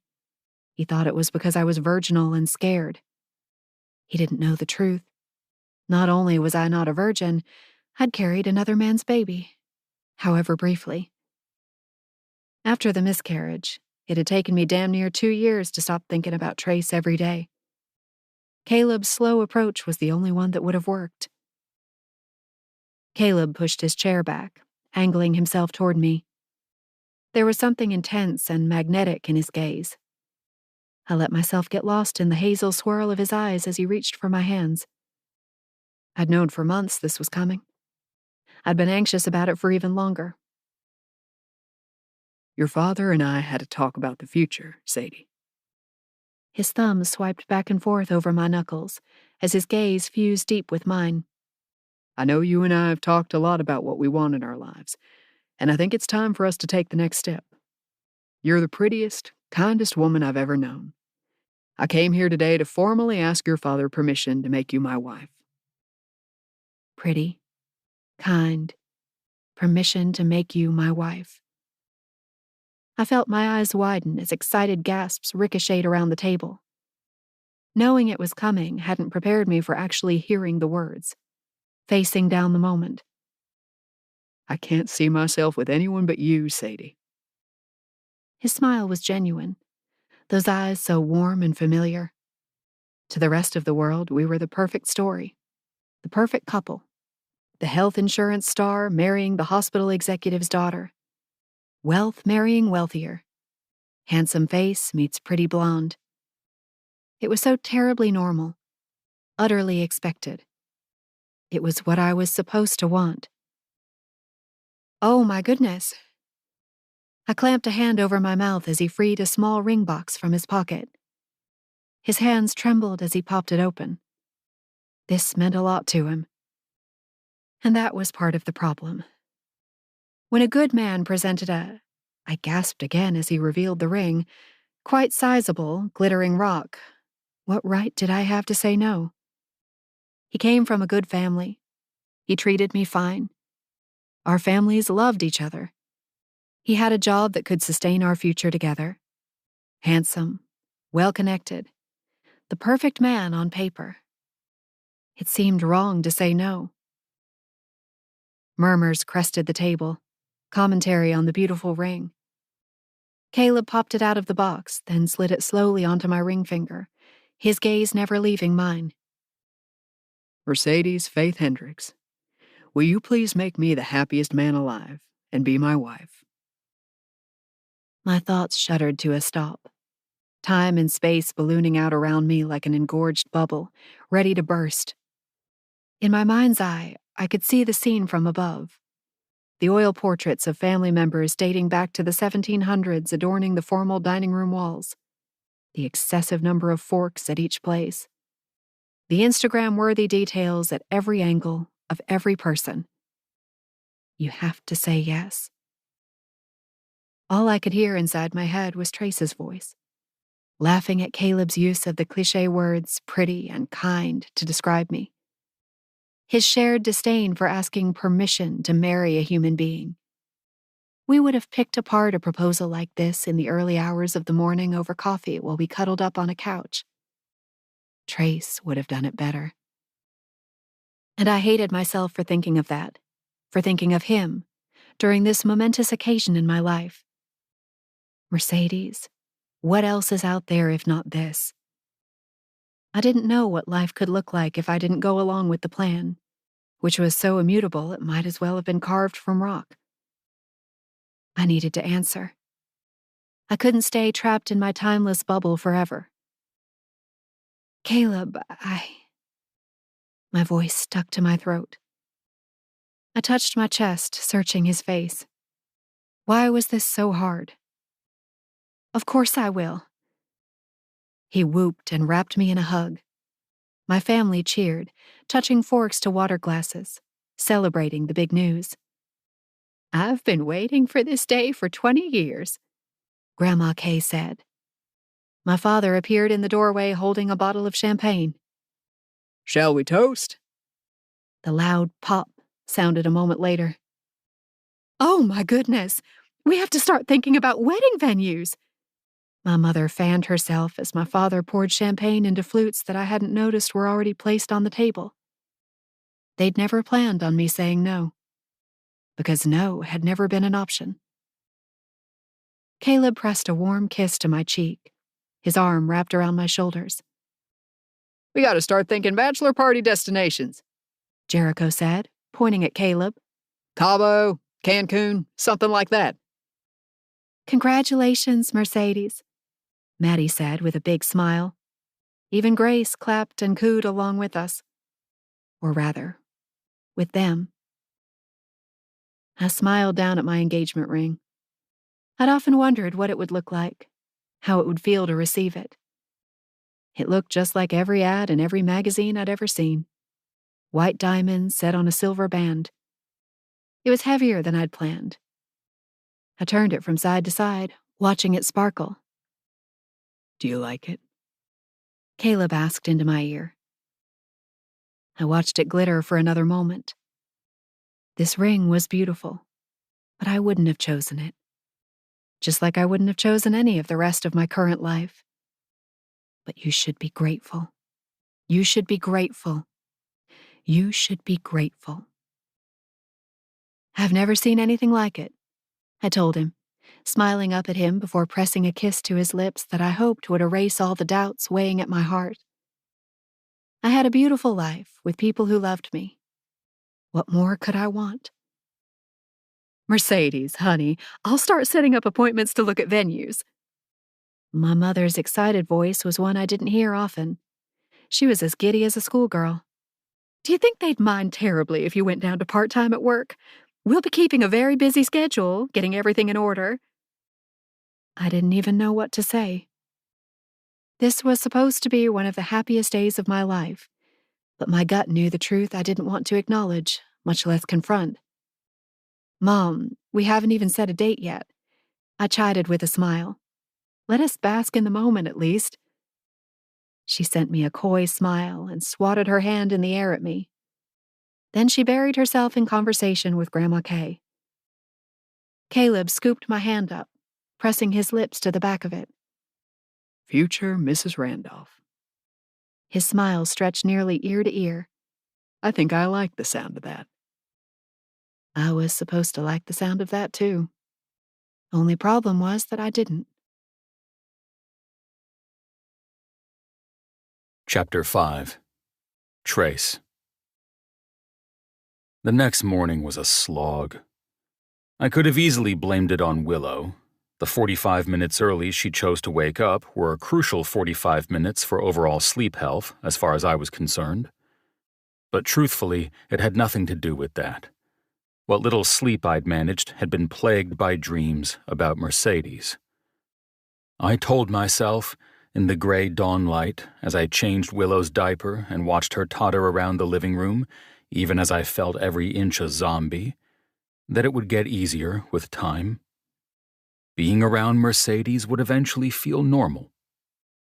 The dreams about her blonde ponytail and the way she'd pronounce pillow, like it had an E in it, would disappear over time, as would painfully visceral memories of how hugging her felt like finding a perfectly fitting puzzle piece, how our kisses had been made of molten lava and longing, How every time we'd made love, we'd intersperse the passion with fits of laughter or commentary on a New York Times article.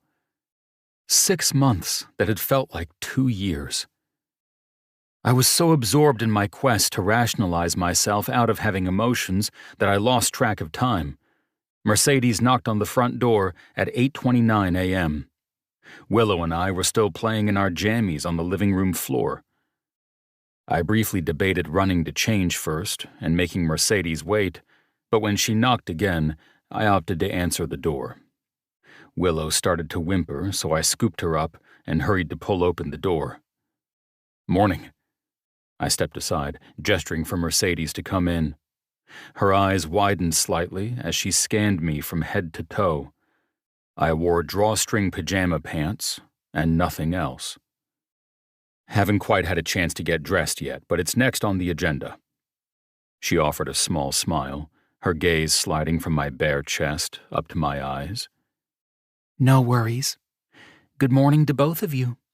She tickled Willow's belly, which immediately prompted a shy grin. How's my sweet girl today?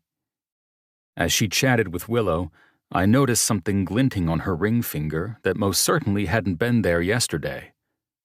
A fucking engagement ring, judging by the hand she wore it on. I narrowed my eyes, all my focus on the ring. Did you miss it? Is she engaged?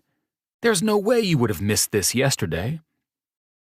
Adding other trips eventually, Mercedes was finishing up. I blinked rapidly, yanking my thoughts back to the present. I'm sorry? I missed that. I was thinking about taking Willow to the playroom today, if she and I have a good morning, and start the afternoon off on the right foot. Once we see how she and I interact there, we can use that as a barometer for adding other trips eventually. The building had a common playroom, as well as a fully loaded gym and sauna. I nodded, heading deeper into the apartment. Sounds good. Anything I should know about before I start the day? Mercedes asked, pausing at the kitchen island to set down a tote bag she'd brought. Anything strange from last night or this morning? Any good or challenging examples of behavior?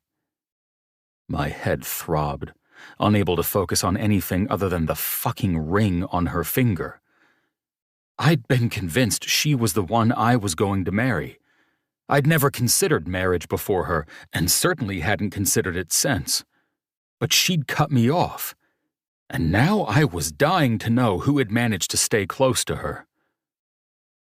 She woke up a little earlier than normal, about 45 minutes.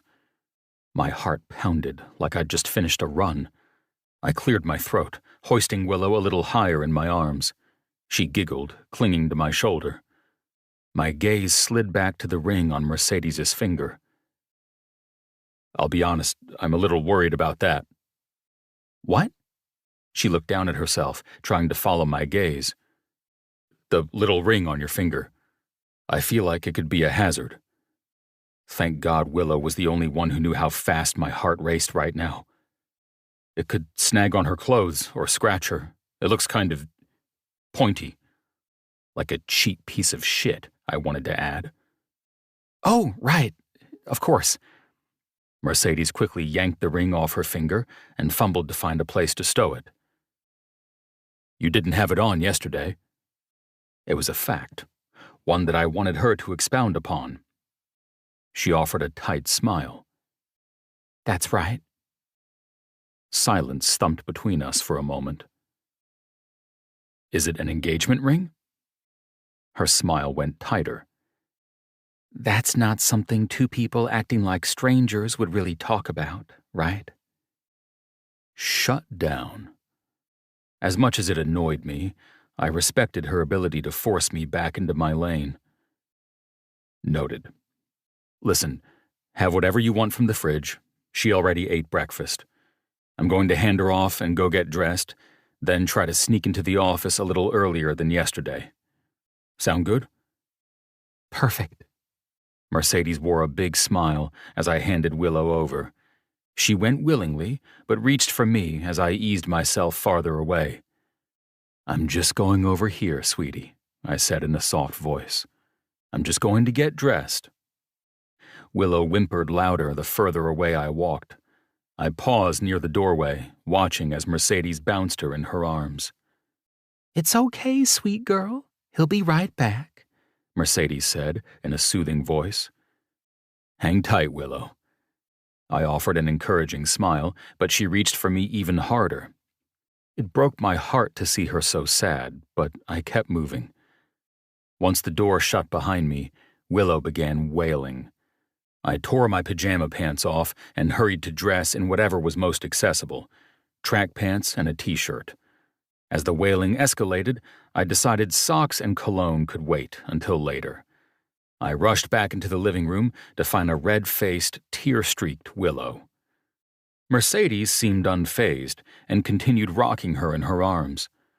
As soon as Willow spotted me, she croaked out a strange noise and reached for me again. "Let me take her," I told Mercedes, scooping Willow out of my arms. Willow immediately snuggled against my shoulder, and the crying subsided.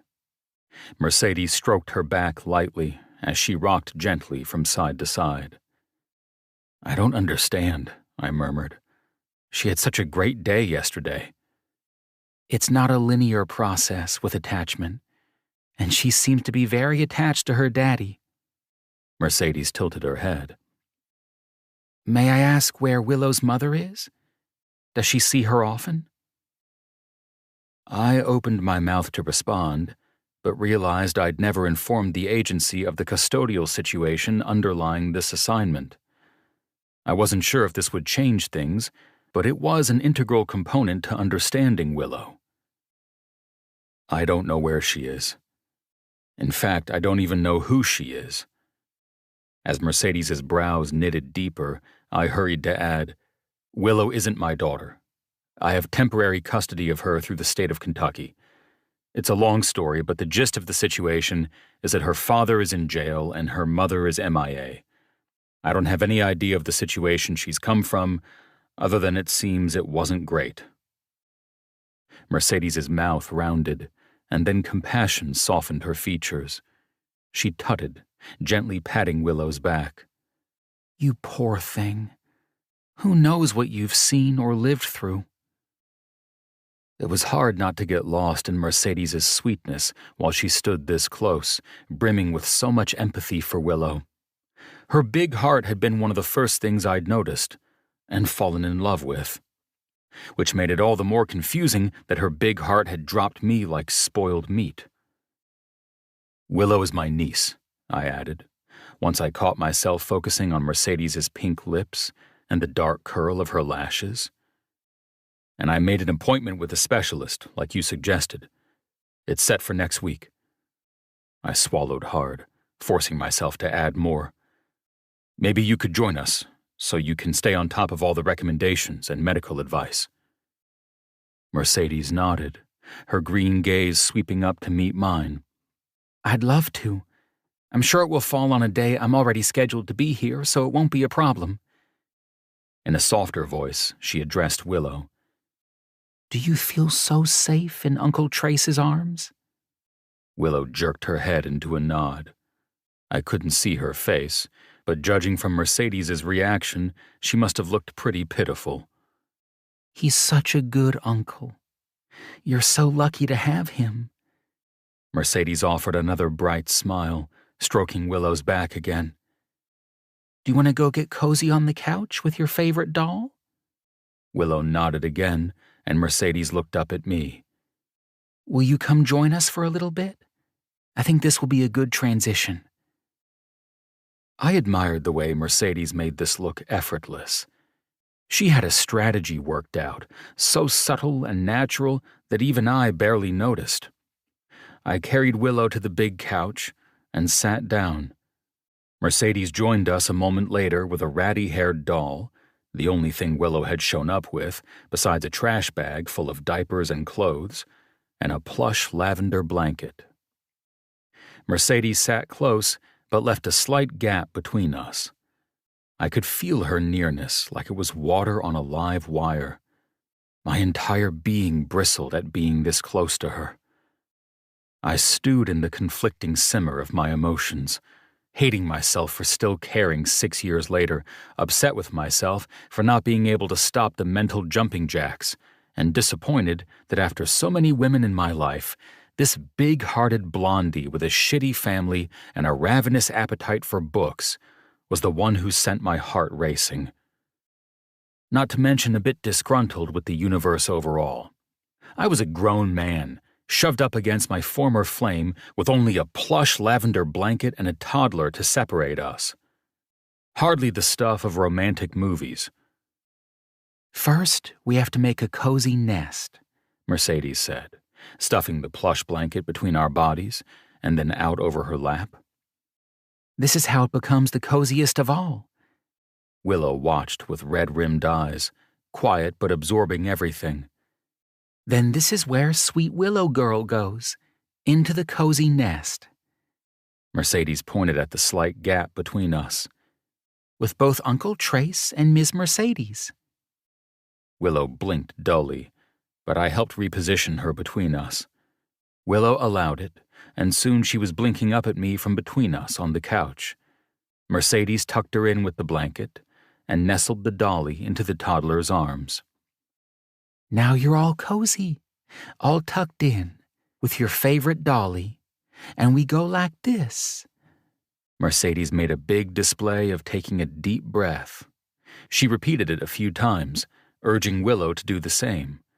She eventually followed suit, ending on a smile. "That's my sweet Willow. Good job." Mercedes knew what she was doing. She had been part-time with the nanny agency and a new hire, but she seemed especially tuned in to children with histories of trauma. I remembered that she'd been deeply interested in pursuing a psychology degree during our time together, but I hadn't seen that on her Aurora's profile, nor had it been mentioned during the interview. I propped my arm up on the back of the couch, above Mercedes's shoulders. Like the flash of a lightning bolt, I saw what could have been. The three of us cuddling on the couch, Willow as my daughter, and Mercedes as my wife. It seemed like such a cruel twist to find myself in this position, forced to work with the woman I clearly had never gotten over, while she was set to marry someone else. I ground my jaw through it for a few more moments, until Mercedes softly instructed me on how to execute the retreat. I scooted further down the couch and waited. Then I moved to the armchair and waited. Then I stood in the kitchen and waited. Finally, I blew Willow a kiss and was able to retreat to my office. Once the door shut, I released a deep breath. Barely 9:30, and I was exhausted, mentally and emotionally. And I hadn't even tackled the first thing on my actual to-do list. I rolled my neck in a slow circle, surveying the contents of my makeshift office. I had what I needed: laptop, hard drives, Fairchild Enterprise-connected tablets, calendars, conference apps, an additional ambient light for when the virtual meetings needed to be more professional. And then, along the back wall, a series of glass aquariums, full of different critters that I cared for.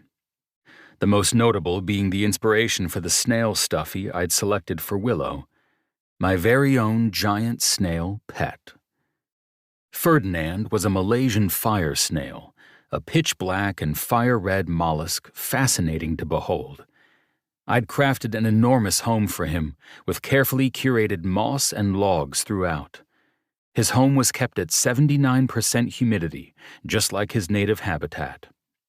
Ferdinand had been with me since a visit to Malaysia a year and a half ago. I'd been prone to collecting weird pets when I was younger, much to my brother's chagrin, but now I had the means to support them. The other aquariums held garden-variety snails, a few leopard slugs. I was checking on the state of my pets when my cell phone vibrated against my desk. The screen read, Kentucky. I furrowed my brow. Was the actual state of Kentucky calling me? That didn't make sense. But I did know someone currently being held in police custody in the state of Kentucky. I sighed. It had to be Ian. I swiped the screen to answer it. Hello? Trace? That you? His voice sounded gritty, 1,000 miles away. Ian, what's up? How are you? Oh, I've been better. There was a commotion behind him and the sound of metal being pounded. All good over there? I opened my mouth to reply, but wasn't sure where to begin. Yeah, I'm making it work with Willow. She's a little skittish, I guess. To be honest, I have some questions. Not too sure I can help you, Ian said. I haven't been a big part of her life. I've just been trying to make it work where I can, you know? I didn't know, not even slightly. Who was she staying with? My mom, sometimes. Ian cleared his throat. Back when Julia was in the picture, she'd take her and they'd stay at friends' houses. But when she ended up in the homeless shelter, that's when I got my mom involved. My head was spinning and my heart was breaking. What had Willow lived through? Julia? Is she? Willow's mom. Gone now, though. She OD'd a couple months back. I blinked rapidly, trying to parse this information. So many questions sprang to life. Had Willow witnessed the overdose? How long had Willow been living in a homeless shelter? All I could tease from the confusing mix was a desperate need to make sure Willow never returned to that situation or anything similar. She's staying with me now, possibly forever. And what about your mom? Why didn't she get custody? My mom's not doing well. Oh, is she? I didn't want drugs to be the answer again. She's in a nursing home now, Ian said softly. She's got some medical issues. It's fucked. I don't really want to talk about it. I'm sorry to hear that. This is why I knew you'd be the best man to handle that little girl. Ian didn't even talk about her as though she was his daughter, like she was just some person who happened to be in the family tree. I couldn't give her shit, and now look where I am. At least my brother was right on that front. A guard came and demanded he cut the call, so we said quick goodbyes and hung up. I stared at Ferdinand for what seemed like a half hour then, processing and trying to make sense of what I'd heard. His glistening black body was therapeutic, his sluggish movements its own type of meditation. Willow coming into my care was a blessing. For her, and possibly for me, too. I was lost in my thoughts until my phone rang again. This time it wasn't from prison. It was Damien. I contemplated not answering it, but he'd been calling non-stop for a few days. I'd been avoiding everyone. Maybe that needed to end. I swiped it on. What's up? Jesus, about damn time. I've been busy. I can only imagine, since you haven't told me shit about what's going on down there. Everything we know we had to hear from Mom. She's been a big help. I sighed, dragging a hand down the front of my face. There were so many things to update him on, but I didn't have the energy to do it. I'll catch you up some other time. It's just been intense. Yeah, sure. You okay? I opened my mouth to respond, but realized I wasn't sure how to answer. I'm not sure. My head is spinning. Damien was quiet for a moment. I miss you, bro. I miss you too. You made a decision? My gut nodded so hard I thought I could puke. I didn't want to make this decision. Not formally, anyway. It was easier to think about Axel's ultimatum, envision a fresh start in Kentucky, than to actually do anything about it. It had been a little over a week since he'd dropped the bomb on me. We hadn't spoken since. Axel wants me out, I said. I'll give him what he wants. Damien swore under his breath. No, Trace. That's not what he wants. You know how he is. He's playing hard. I don't have it in me to play the game anymore, I told him. Axel's a grown man. I shouldn't have to kowtow to his fucking whims at this point in our lives. He told me he wants to buy me out of our business, and that's what I'm going to go by. Trace, I'm really not interested in more rationalizations on Axel's behalf, I said. He put this in motion, he's going to get what he wants. That's the best I can give him. That's not what I want, Damien said. I want us to be back together, a family, how things used to be. I raked a hand through my hair, looking at the scattered belongings from my home in Tribeca I'd scooped up and taken with me when I got the call about Willow. The freshly installed cream carpet, the lingering scent of paint in the office. These were the trappings of my life now. Tribeca felt like a distant memory. Fairchild Enterprises was similarly growing faint, now that it was pushed to the background in favor of a sweet but traumatized 2-year-old. What do you want? Damien prompted. I cleared my throat, opening my office door just a crack to see if I could hear or see Mercedes and Willow. Mercedes's sing-song voice narrated what she was doing. We're slapping this Play-Doh. It feels so firm. A smile ghosted my lips briefly. I don't know what I want anymore, Damien, I finally said. All I know is that nothing can go back to how it used to be. The only option we have is to create something new. But what the fuck did something new look like? Chapter 6. Mercedes. The following Tuesday was important. Not only did it mark almost a week with Trace and Willow, when Trace would decide whether he planned to keep me on, but it was also the day of Willow's first visit with the child psychiatrist.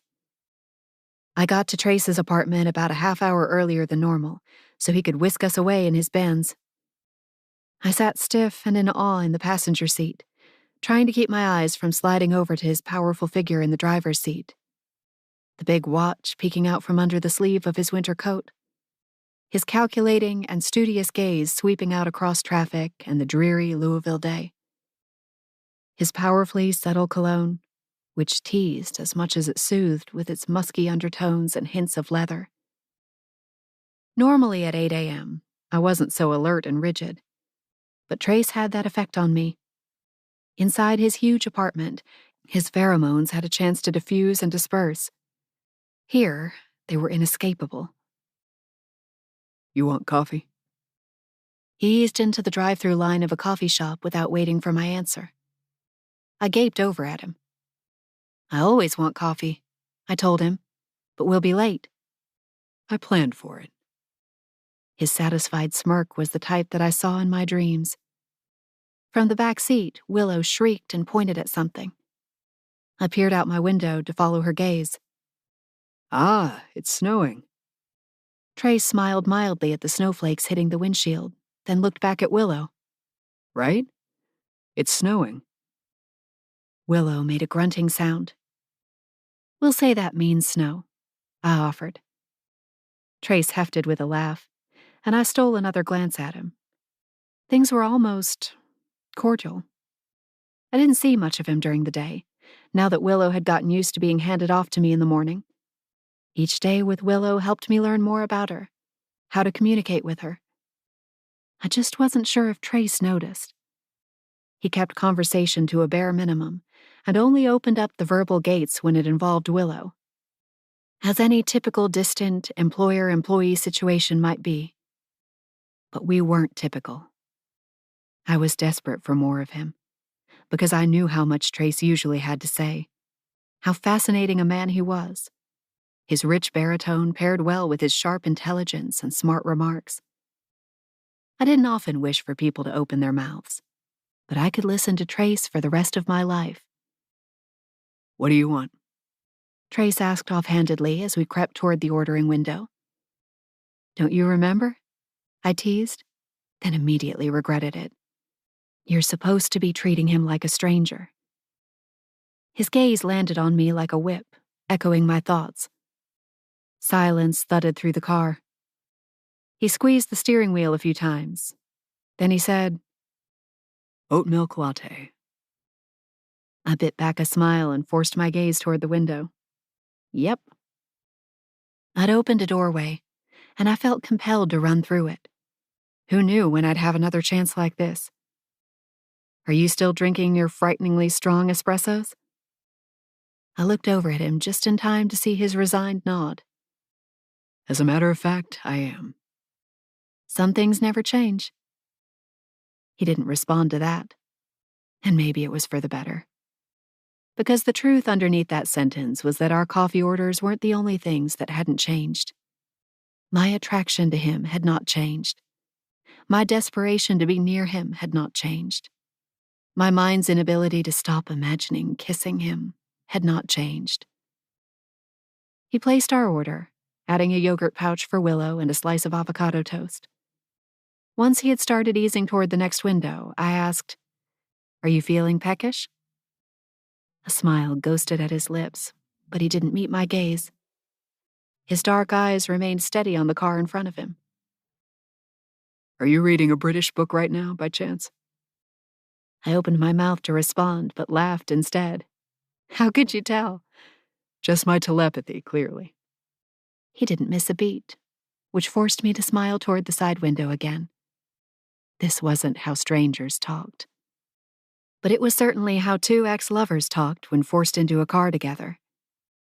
As if on cue, a tiny bird coasted down from the branches of a tree and perched on the edge of the drive-through window ahead. "It's you, Birdie." I could almost hear him say it.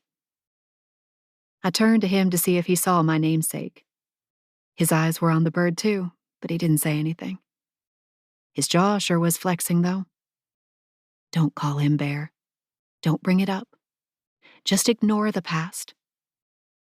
I wanted so badly to keep tugging at this thread, but we'd rolled up to the next window and the barista was handing him our order. By the time he had everything safely stowed and I was sipping my latte, the opportunity for warmth and cordiality had closed. Trace cranked the radio, and I retreated into my own world.